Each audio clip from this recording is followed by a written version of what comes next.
I've been thinking about the approach that I want to take to this class. Because there's just like so many different ways that we can go about it. It's like it's something very different, and it's kind of like sort of like a taking like a creative aspect of creating choreography and trying to do storytelling. And but when you start thinking about actual choreo composition, it turns it into like instead of just being a creative process, you actually can dive like a bit deeper. It's a part of college dance, guys, like whatever program you go into, it's the choreo composition is going to be a part of it. And not everybody actually wants to be a choreographer. So that's like really important to know because it isn't like not every dancer wants to do it. You can be an amazing dancer and have like zero aspirations of being a choreographer, and that's totally fine. So as we're working through this, it's like it's you might start that way. Maybe by the end of like the year or maybe down the road, you might change your mind. That's fine too. Those of you who are like, I'm scared of doing choreography, or like I just don't want to, then that's okay. Hopefully you get something out of this. If at the very least, I think what you can learn from doing choreo composition is an appreciation for actually how difficult it is to do. It's hard. I forget actually how hard it is because I've been doing it for 25 years. And I've found my own way. Like everybody will find your own way, but I don't feel like I know everything about choreography. I'm probably going to learn stuff actually from teaching you. I think a lot of kids are don't think they want to be choreographers because it feels intimidating to do it. Because at the end of the day, when you create choreography, it's just like if you make a painting, um, other people are going to see it. Other people are going to judge it, going to appreciate it, or they're going to dislike it. And that's kind of the nature of being any kind of artist is that you're constantly putting yourself into a vulnerable position where you can receive unwarranted feedback when you dance in front of people. Again, the more vulnerable that you can be, the more you can connect with your audience and make them feel something. And so I think it takes a lot of bravery to be any kind of artist. There's a difference between just like making choreography for you and what it feels like to just like improv or even just like when you're choreographing at home just because you want to play around with stuff or you want to make a new reel or whatever.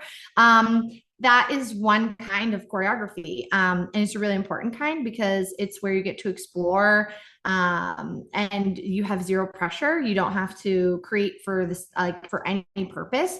You are just creating for the sake of creating. Also, you're all frozen right now. So that's probably my Wi-Fi. Yay! Okay, now that I've worked out all the technical stuff, don't mind my house. This is a disaster that's going on right here. So, yeah. When you're choreographing, your job is to tell a story. Your job is or to tell something. If it's not a story that has like a linear sort of arc, beginning, middle, and end, it could be a piece like Pure Consciousness where there's not a story but there is a motif. The motif was repetition with variety. And how do you take similar movement quality, dynamics, textures, and have them repetitious enough to build a theme or a motif, but varied enough to hold the audience's interest, right? So when you're thinking about choreography, it's so multifaceted and there's so many different ways you can do it, which is what makes it fun because you get to like explore.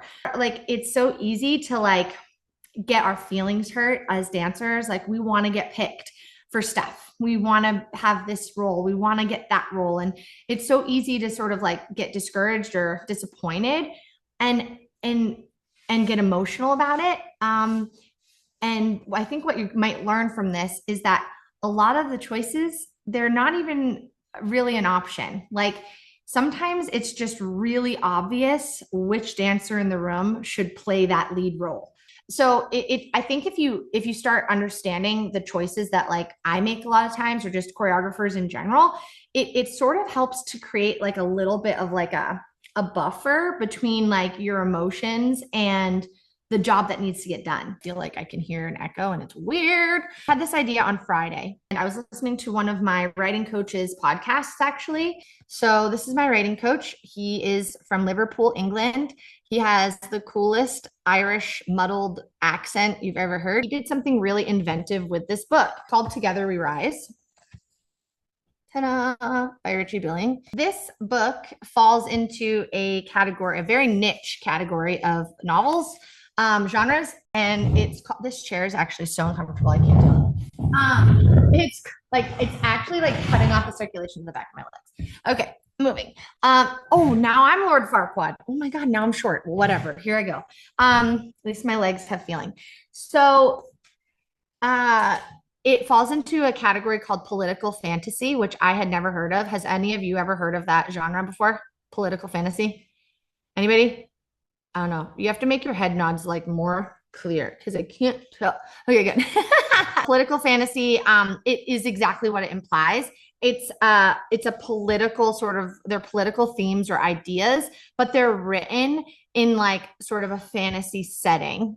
That's the basic idea. Beginning of, okay, don't read all these words because some of them I have them crossed out because there are a few swears. So we're just gonna just, okay. So he, at the beginning of each chapter, he put a QR code and a music note, and it's awesome.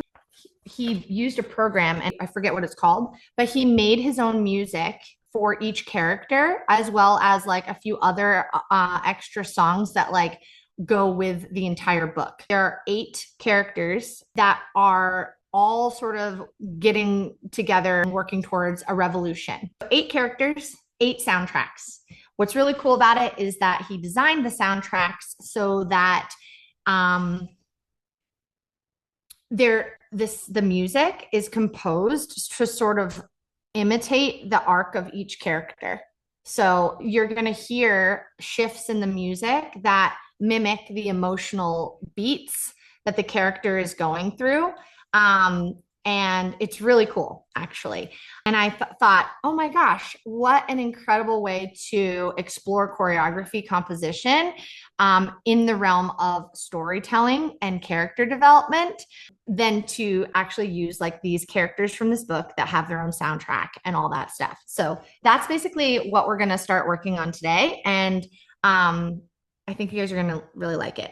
We're actually going to shift now into a slight little bit of story time here. And it is coming up on the anniversary of the book. Chapter 1, The Healer. There was a chance, a slim one, that this morning would be the last in an era of misery and despair, that tomorrow a new sun would rise on the beleaguered people of Pitelos. His eyes were drawn to the red letters printed on a government poster plastered against one of the tenement walls. Bertha would never let him look so unkempt. She would have sheared him like a sheep before letting him leave the house. Always thinking of others first, that was her way. When she was sick and on death's door, she asked about neighbors and friends, how they were doing, whether they needed anything. Being unable to save her nearly broke him. He had tried everything. She worsened until one day her breathing grew shallow and she slipped away. And with her went the precarious confidence he had in his ability to help people. And today he would learn whether all the planning, all the pain, all the hardship was worth it. An internal voice whispered that it was a waste of time, the task impossible, that too many would die. No, it will always be worth it, no matter the outcome. To fight for what you believe in and to stand up for what's right is always worth it. So far, we know a few things about this character. Like, what is he? Is he a mercenary for hire? Is he a disco club worker? What is he? What's his profession? Go ahead, Courtney. I know you know the answer. I can tell. I look on your face. No? He's a healer. Yeah. So he's a physician. He healed the sick and injured, or at least he tried. So he's pretty humble, right? Because he's not sounding like, I heal all the sick people because I'm the best. He healed the sick and injured, or at least he tried, right? So he's humble and he is a healer. And we know that Bertha was obviously like his mentor figure and she died and he's sad about it. We also know that there's something more going on. It will always be worth it, no matter the outcome. To fight for what you believe in, to stand up for what's right, is always worth it. So we can kind of assume that he is going to play a part in this revolution. Yeah. The government was corrupt and broken. Something needed to change. And more people had begun not just to realize it, but to demand it. If there's money there to spend, then what finer way to do so than to put an arm around your fellow man and tell him that everything is going to be okay? What impact do you think that would have on the heart and soul of that person to help them through their worst and most troubling times?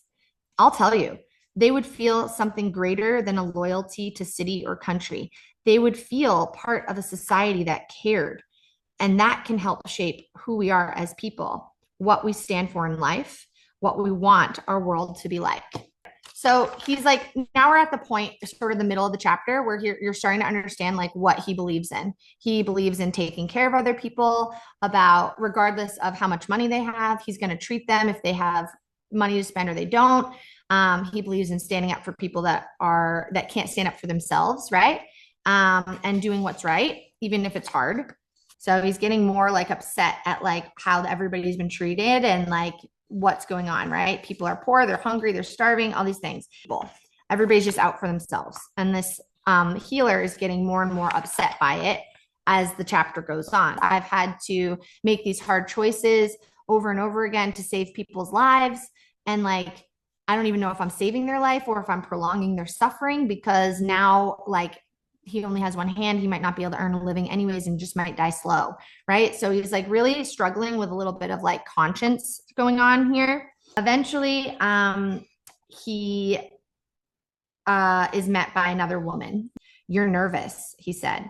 She looked at him, eyes narrowing. "How can you tell?" "I can see it in your eyes." "How do you see these things so well?" "Look at the body, the face, the eyes. How do they carry their shoulders? Where do their eyes wander when they speak? Study body language, and you can walk into a room and see what everyone's thinking and feeling." I think that's like pretty awesome, like little bit there for dancers, because what are we using? Our bodies, right? And our body language tells us everything. How we enter the stage, the difference when we were walking up stage, the purpose versus just sort of like, it's over, they can't see my face, so I can just relax, right? Whenever you're on stage, it doesn't matter if you're facing the back, you have to perform bigger, right? Because your body language will say so much. So they're having this whole conversation about some sort of plan that they're going to enact that day.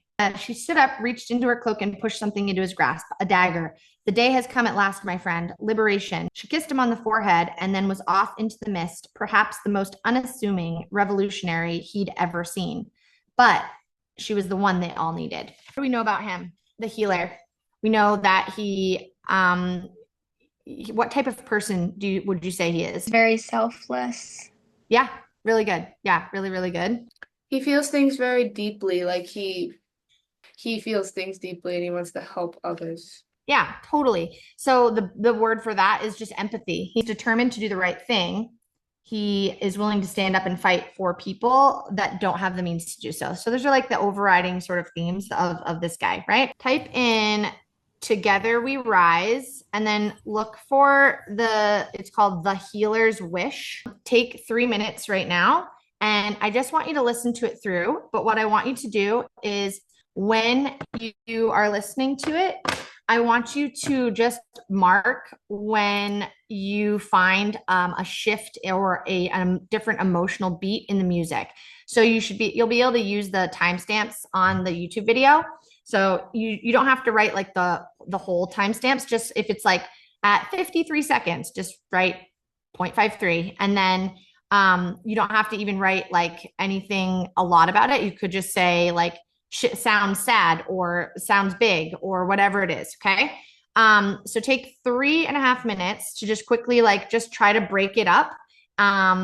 Don't rewind backwards. Just go off of instinct. It's okay. Just try to find the emotional beats where the music shifts, and go. We're going to see how many like beats everybody had. I got 6. 6. Okay. How many did you get? 7? 10. Okay, good. So I have 9 that we're going to use. In your notebooks, guys, I want you to make, we're going to make this little like outline. So the first beat is your intro, and it's from 0 to 0.34. 0.35, we have the inciting incident. What was that? Inciting, it's basically your inciting incident is like the spark that is going to make the change start to happen. 0.52, beat 1. 113 is beat 2. 132 is beat 3. 153, rising action. 204, climax. 237, falling action. 307, conclusion / outro. So the first thing when you're thinking about creating a story choreography is you got to think about what story we're trying to tell. And right now we're focusing on one character, right? Okay. So everybody take a blank piece of paper. We're looking for someone who's going to play this role really well. They have to be really kind, super helpful to others. They have lots of empathy. They're kind of quiet confidence, selfless, and they are doing the right thing. You're going to write your friends' names down on this group, and we're going to decide, we're going to cast this character as a team. Get them ready on the count of 3. 1, 2, 3. Hold them up to the screen. Go. 7 out of the 10 voted for Emma. I would be an 8th vote for Emma as well. So Emma, you have been cast as the role of the healer. Emma. Hey. So what sort of like textures, gestures, movement quality, what are some of those that come to mind when you want, if you're thinking about how to show kindness? Like, how do we show that the healer is kind and takes care of others, sort of quiet, all of that? What are some ideas about like what should the movement look like? Kind of like flowy and like, I don't know, just like soft and very like flowy. Yep, I agree. Other words? Like gentle Yep. almost. Yep. Very good. Anybody else? Like kind gestures and stuff. What would be like an example of a kind gesture? Well, like when they're talking to people or like trying to help, she can like, like. So Emma, all these things that they're saying, these are things for you to write down and like use, right? So we've got soft, flowy, gentle, supportive gestures, all that stuff. Emma, your task is going to be to work on the first beat, the first timestamp. So from 0 to whatever I said, 34 seconds, you're going to work on building a piece, a little solo moment for yourself there. Okay. So what would be the benefit of, if we're trying to like solidify this character, to having it start as a solo? Showing that they're like the main character, kind of. Yeah. It just like quickly gets the job done, right? All right. So the next beat I have is going to be at 0.35 with the inciting incident. So at 35 seconds, we have the inciting incident, that's like kind of what I heard it as. The healer is upset by the injured man with the crushed hand, and having to like make that hard choice. That's sort of like the straw that breaks the camel's back. Like he's like, oh man, I really hate this job. Like I really don't want to do this anymore. This is really rough. And it's like something needs to change. So your inciting incident is like what causes the change out of the main character. How can the choreography here show a dramatic shift? So we've got start to picture this in your mind. We've got a blank stage. Emma's on the stage somewhere. She'll have to decide where. Maybe she enters the stage. Maybe she's already on stage, but she's by herself. We need to create an inciting incident where it's going to be clear to the audience that Emma has had like a change of heart, or she's about to put her foot down. What are some ways that you could think of that we could structure this next part of the choreography to show that to the audience? And like, there's no wrong answers. You just got to throw them out there and then we'll just discuss it. All right, let's ask it this way. How do we we're going to bring in the ensemble now. Yeah. So in the beginning, we have choices. Emma, you could be on stage all by yourself. but then we've got to get the ensemble on somehow, right? Or the ensemble could be on stage with her, maybe not interacting with her, so that they are they're not pulling focus. What are some ways that you can have ensemble start on stage without pulling focus? There's one way that's like the simplest way. Imagine if all the ensemble is completely still. How would you make it so that they're not pulling focus and you keep the focus on the soloist? Facing the back. Very good. When you take away the dancer's face, they become like an entity or like one mass. And now we have one thing that's different. Emma, how do you feel about that? Do you like that choice? They're on stage with you. They're all going to face the back. Okay. So that's how this is going to start. What are we going to do here to create this shift? If you think about that music, the music has a shift there. Yeah. It's like, has like like there's a kind of a sharp sound that starts that. So how do we show something different? Like at the beginning, she's moving soft, flowy, gentle. She's like, it's like supportive, all those things. What can we do to show something has changed in her? A change in her movement quality. Yeah. So like if we were like the opposite, yeah, we want to show contrast, right? So what's the opposite of like the flowy, the blah, blah, blah, blah, blah? What are the words here? Give me the adjectives. Sharp. Yep. Next, just hit them. Heavy. Yep. Keep going. More harsh. Yep. Harsh. Like ticks. Yeah. So instead of moving smooth, we are going to break it up, right? Like, yes, smooth versus sharp. What about speed? Like playing with speed dynamics. If she's in the beginning, do you feel like to show like that she's gentle and all that, do you think she'd be moving fast or slow? So slow in the beginning, so fast, right? At the shift. These are just options. Like this is the cool thing about this is like these are just options. You don't have to use all of them, right? All right, so we're going to use that shift. What about the ensemble though? Like, how do you think we could use the ensemble to enhance that shift to show that like it's a big deal? You guys have to answer. Okay, everybody unmute at the same time. Go. I'm going to force you to speak. There. Okay, now we're all unmuted, so now you can just like interrupt like as much as you want. Lauren, what are we going to do? I don't know, like show us reacting to her or like asking her for like her help. Those are two different things. So pick one. Neither one is bad. So ensemble reacting to her. Okay. Ensemble reacts. All right. Ensemble reacts. Got it. What's another option? Lauren kind of gave you guys two. Eva, what's another option? Like them now facing a different direction, like Yeah, say forward or towards the Emma. Yep, good. All right. Okay, Abby. Like changing where like the ensemble is looking, like to kind of like focus it towards them. Yeah. So looking kind of similar, like look at Emma, right? Okay, good. Nice. All right, we're just plotting this. What? Different levels.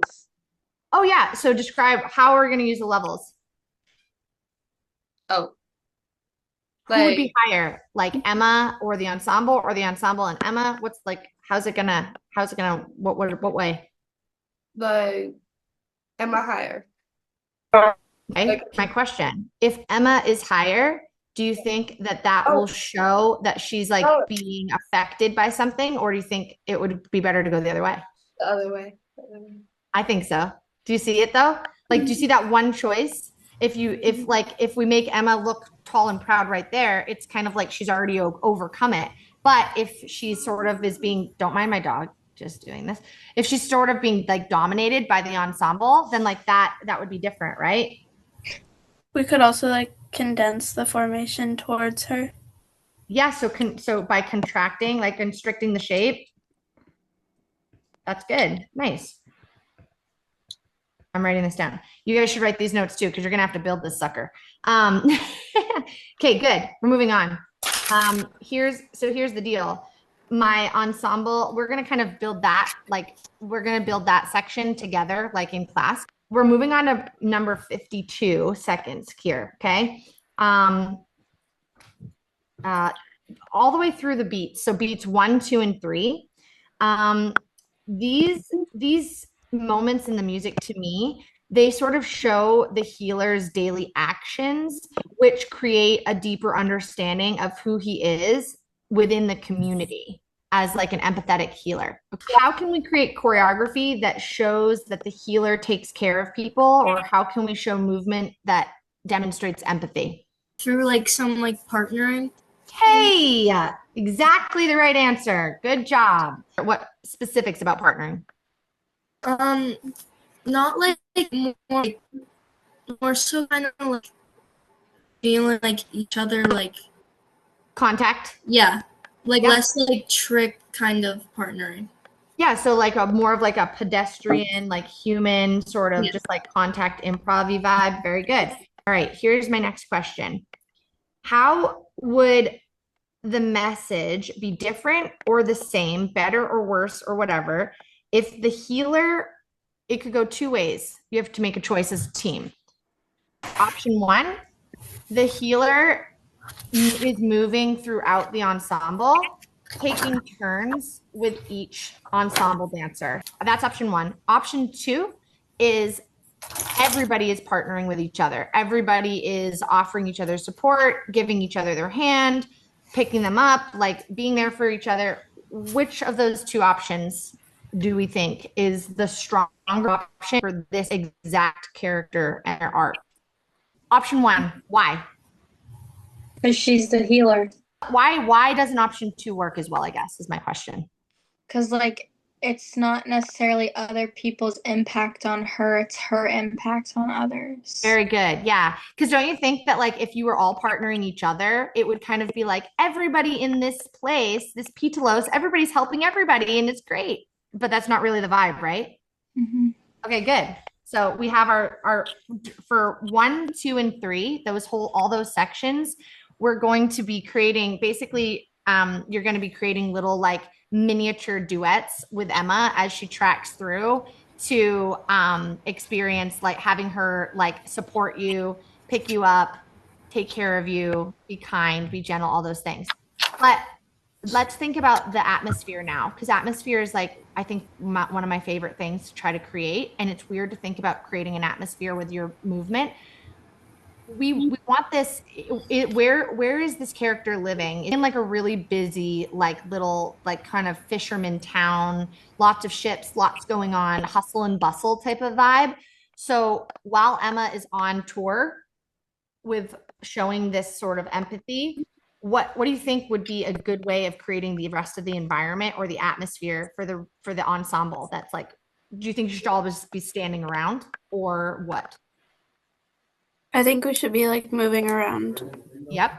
So we kind of talked about like having it be like a little bit more pedestrian improv, right? When she was like doing that. So as far as moving around, what type of movement do you think like is the most appropriate? Do you think it should be like very technical, lots of tricks, more pedestrian, like walking patterns? What ones? I feel like walking patterns and like not like less dancing and more pedestrian. Totally. So do you see how like all of a sudden we've given ourselves options, but we've also taken away options, right? Like, so now you may have heard that music as like, oh, this sounds like this epic turn sequence or like a big jump here, right? But like, do you now see like if we're trying to make the whole piece work, that those choices no longer work? Do you see? Yeah? Kinda? You getting it? Okay, good. You're going to create through beats 1, 2, and 3 your own choreography that you can be doing within the space. Maybe think about how the movement, it could be repeated. Like you could choose like, kind of like 2 counts of 8 that travel linearly, that you could repeat again so that it could continue to go like on and off stage. Your character could also have moments of pause where like maybe you walk for a little while and then you do a phrase like in one place. You could create space in your movement for like if someone else was interacting with you, because like there's trade going on in this place, right? So there could be some interaction a little bit. But mostly you guys want to keep to yourself and have her interact with you. After that, we're going to go into 153, which is our rising action. Yeah. This is really like this is where you really feel the momentum shift. And like tension, and like something is building. Something is building, the change is coming, right? What type of choreographic tool can you use visually that shows something is building? Ayla. Roll off. Yes, yes, yes. Roll offs. They build on the momentum of themselves, right? Unless you did it backwards. Like it would, if you build the roll off that it goes front to back, like from downstage to upstage, it doesn't have that sort of feels like the tide going out, versus if you build a roll off front to back, I mean back to front, right? It feels like it's going forward, sort of. Yes. Do we get that? So yeah, we're going to use a roll off there, because we want to make sure that if the emotions that it's sparking in you as a listener, that the choreography with the roll off has that same impact on the audience. We want them to match the music and the movement. Yeah. So that brings us then to the climax. Yeah. This is when the healer feels the weight of his purpose the very deepest. Like this is when they're like, man, the stakes are high here. Like if I don't figure out how to like make it through this or to change this, then like everything's going down, right?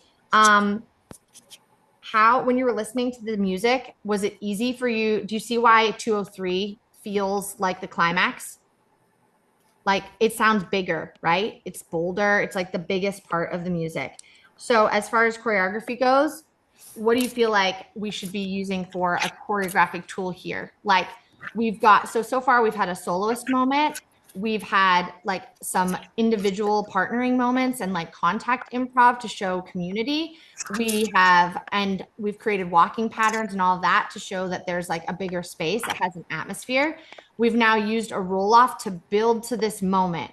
It's built up, and now we need to show like a big move here, like a big shift. What are we gonna do? All come together. Hey, good job. You guys are so smart. Good. Yes, exactly. Come together. That's exactly what we have to do. It's the dance break, right? It's like lots of people, but you have to think about what is going to have the most amount of impact. If you're all spread out across the stage and you're all doing something exactly together, sure, that can have impact. But what formation do you think might even be more powerful? A triangle. Yeah, with Emma at the point, right? So again, you have to listen to how this music makes you feel. It's like bold, courageous, and like ready to stand up for change. So your performance aesthetic that you demand of your dancers when you are choreographing it and you're like, hey, you guys have to do this, you have to demand that. You have to make them bold and courageous, ready to stand up for change. Yeah.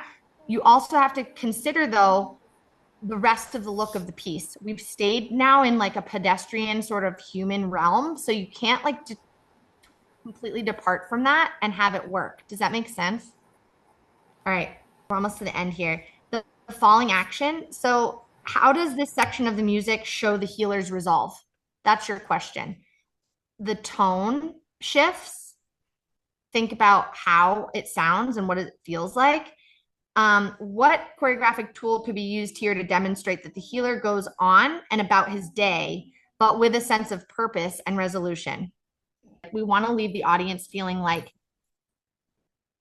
something has changed or there's the potential for it. So I'm going to give you, just for sake of time, I'm going to give you a couple options that I wrote down. You could try a loop model. So like tying the piece back to the beginning by going back to like the partner, the individual like partnering where she's like going about with like her partners and interacting.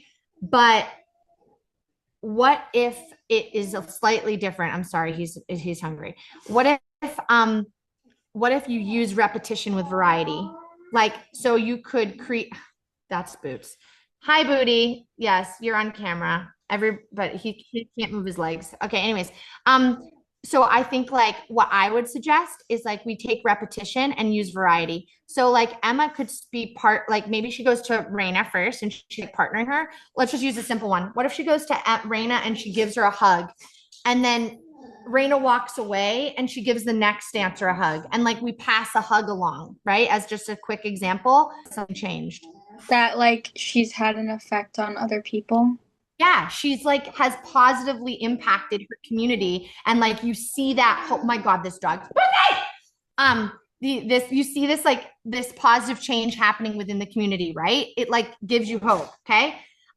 It also could be thought of like what's going on, like if she passes the hug along, and then you guys are all like supporting and partnering with each other, it kind of could suggest that like it's a little bit of like foreshadowing of the future, or it's like what Emma is picturing in her mind. So like imagine if she passed the hug along and then she stops in the middle and she's just observing you guys like around her in a circle that you're all now partnering and supporting each other. Like that could be a really cool like way of thinking about that, right? It's like these are how many different choices you have to make in every second of choreography, right?